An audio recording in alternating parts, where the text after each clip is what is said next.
Usually you'll see me covering retro computing topics on this channel, but every once in a while it's nice to step away and also look at other technology as long as it's old and needs some life support. Like this 11-year-old Zim 3D printer from 2014 that was donated to me. Originally backed on Kickstarter in late summer 2013, it raised about $347,000 with the first units promised for spring 2014. But Zeepro, the company behind the Zim, soon collapsed following a personal tragedy of its founder and CEO, Philippe Guglielmetti. Without leadership and resources, the project quietly faded, and by 2015 support had all but disappeared. With Zeepro servers gone, owners suddenly found themselves with 3D printers that had turned into little more than expensive bricks. Until the community stepped in to give it a second life. It's obsolete technology no one uses today, but I'll bring it back to life. I'm the Vintage Collector, and these are my stories.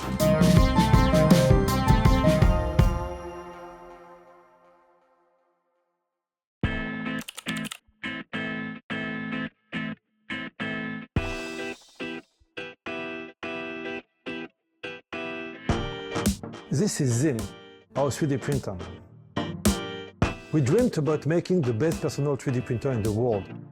The pitch was bold for its time: dual extruders, smart filament cartridges, Wi-Fi connectivity, a built-in webcam, alongside full control through your mobile, and everything orchestrated through the cloud. A big challenge was to fit all the different requirements under one roof.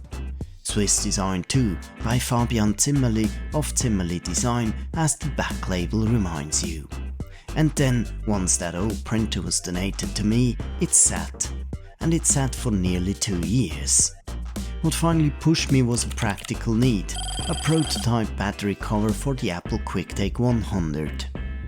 My early attempts were disasters, but with some patience I finally squeezed out a usable prototype to verify my design before handing it over to PCBWay for final printing. And that's ultimately when the gremlins showed up. Enough quirks and failures to send me down that rabbit hole of a full restoration. Now, this machine was already converted when I got it, so I didn't have to do all the jailbreaking myself. There used to be a video showing the process, but it's long gone. From old forum posts, you can still piece it together. In practice, the fix most owners settled on was to stop using Zeepro's cloud stack entirely. You hand control to a Raspberry Pi running OctoPrint and drive everything through the USB port on the back. However, that rear USB port was originally sealed, so I had to pry out that little plastic plug, some even found it glued, before you could connect anything useful. I got the Raspberry Pi along with this Zim, which was mounted to the back with an external case and some adhesive strips. Not particularly beautiful, but functional. Still, I think I could do better by relocating the Raspberry Pi to the inside. Once I opened the printer, I found the original little QB-board style SBC still bolted in, although already disconnected. I removed it for good. It's been useless for a decade, and I didn't particularly like the webcam's cable being squeezed through the Ethernet port cutout either. There's quite some documentation around for the original hardware. And as this is definitely a custom OEM variant of the QB board, you can connect to it through a USB to TTL adapter. Simply connect it to those pins here, but bear in mind, don't hook it up to the 5V wire, as otherwise you may toast it.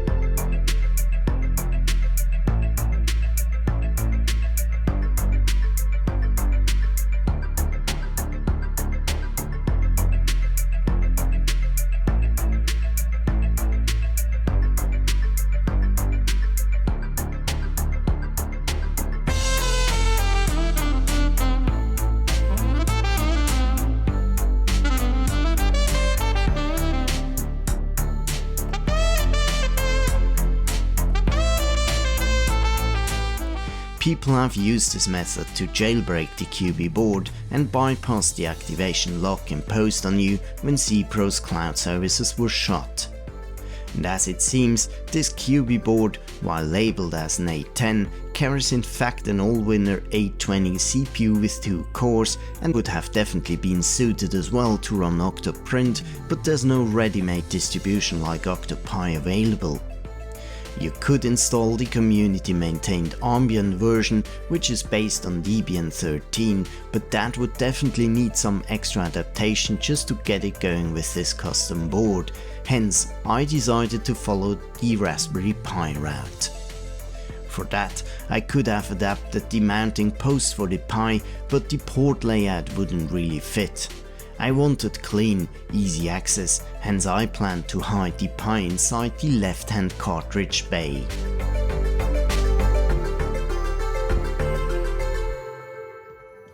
We have developed a cartridge system that allows you to load and remove the filament in a simple way.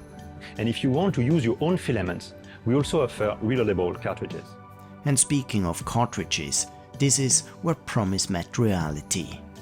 Zim's whole pitch was a smart and consumer-friendly cartridge, auto-loading, auto-settings, even talk of a refillable option back on Kickstarter. What shipped was a proprietary cartridge with an RFID tag that told the printer color and temps, and it only carried about 0.6 pounds of filament, roughly 270 grams. And from what I read, those cartridges weren't exactly cheap either. Refill kits never really materialized, and once the ecosystem dried up, those smart cartridges became a liability. On Thingiverse you'll find spool winder mods that let you refill the cartridges yourself, but that was out of question for me. I couldn't reliably print yet. So I manually fed a few meters of filament into one of the proprietary cartridges just to get going. At least the enclosures pry open easily, so that part was fine. But I ran into a problem that shows up in a lot of owner reports. The lower feed mechanism slowly chews away the cartridge's nose. And that's exactly what also happened here. And once the nose deforms, filament transport becomes unreliable.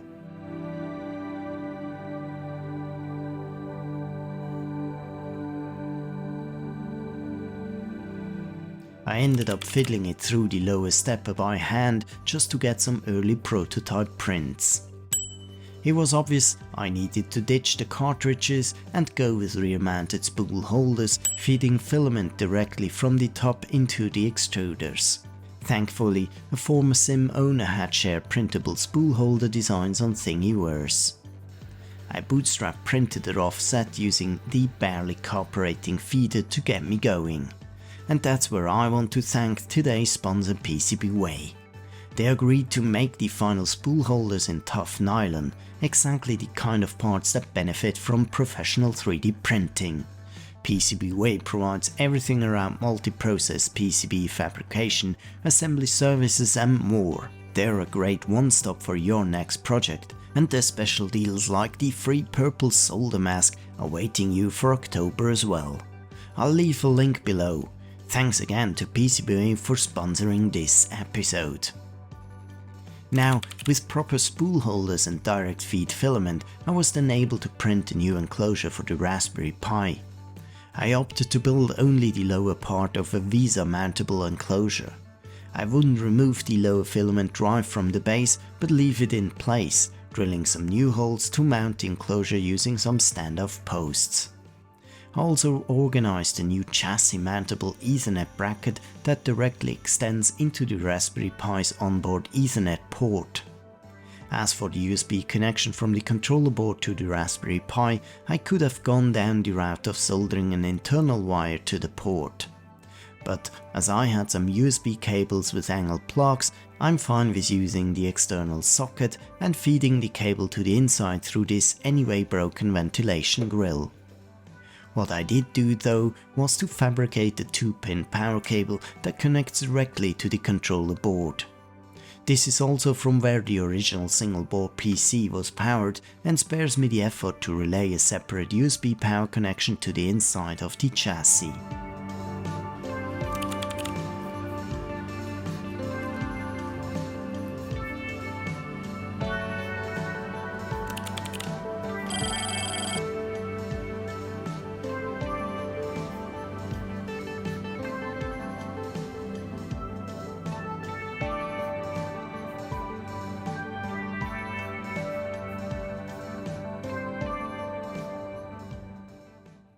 Although the Raspberry Pi came already installed with OctoPrint, I opted to do a fresh install as it hasn't been updated for a long time. It was really straightforward, simply writing a fresh image of the OctoPi distribution to the SD card using Raspberry Pi Imager. Now, to make a long story short, here's the settings that I use to set up OctoPrint for use with the Zim. By default, OctoPrint doesn't have a built-in slicer. You can of course install Slicer and the Slicer plugin, but after some experimenting, I found to stick with Ultimaker Cura instead for slicing. And that one needs some specific settings for the Zim too.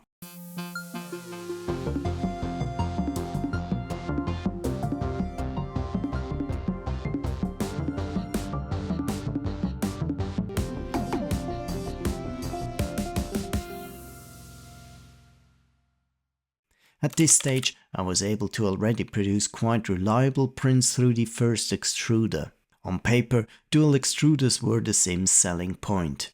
Two-color prints, or PLA plus soluble PVA supports that once submerged in water simply melt away. That was the sales pitch, and Zeepro even sold PVA cartridges for it. So of course I wanted to use it, but something was off with the second extruder. As you can see here, the filament came out sideways at the stepper housing. Probably a clogged hot end or nozzle. Simply heating it didn't help, so I had to tear it down. And yes, I did this hot with the nozzles heated. Kids, don't try this at home, seriously. I hoped it would be a quick clean out, but ultimately there was no way around a full disassembly. To remove the nozzle you need a special tool I didn't have. Thingiverse to the rescue. I printed a little wrench and pressed in a couple of shortened nails as pins. Surprisingly solid, and it freed the nozzle.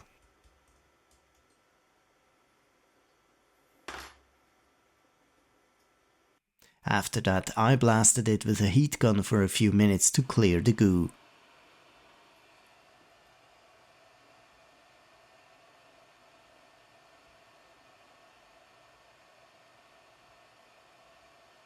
My first attempt afterward wasn't a win.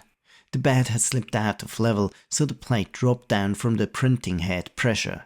After a careful realign, I finally got a clean dual material print. Not bad, but it definitely won me the OctoPrint achievement for 10 cancelled prints in a row. If that hadn't worked, I was ready to explore an aftermarket print head, but for now the original hardware stays. Next, I printed some mounting supports because I came across this neat idea, enclosing the print chamber with acrylic. Purely cosmetic, absolutely, but it looks awesome. But I wanted a U-shaped shroud, so I bent the acrylic instead of using separate panels.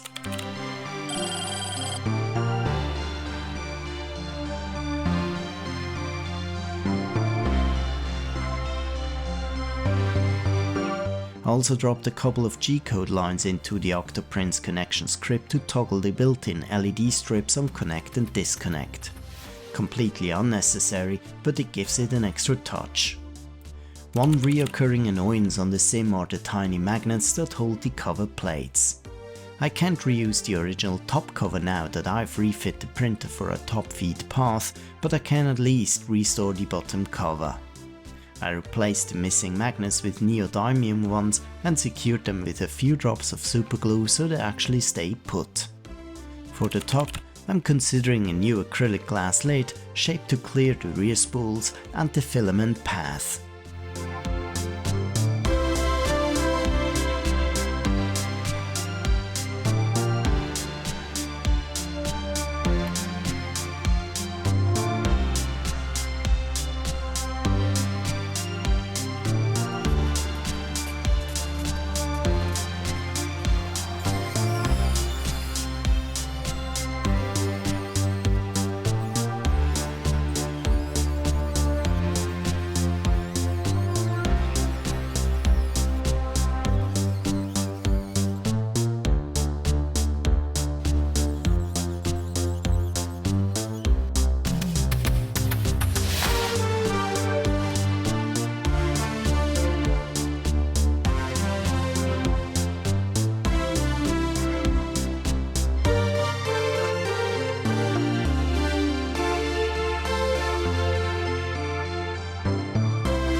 Someone on the community tab called this a time sink.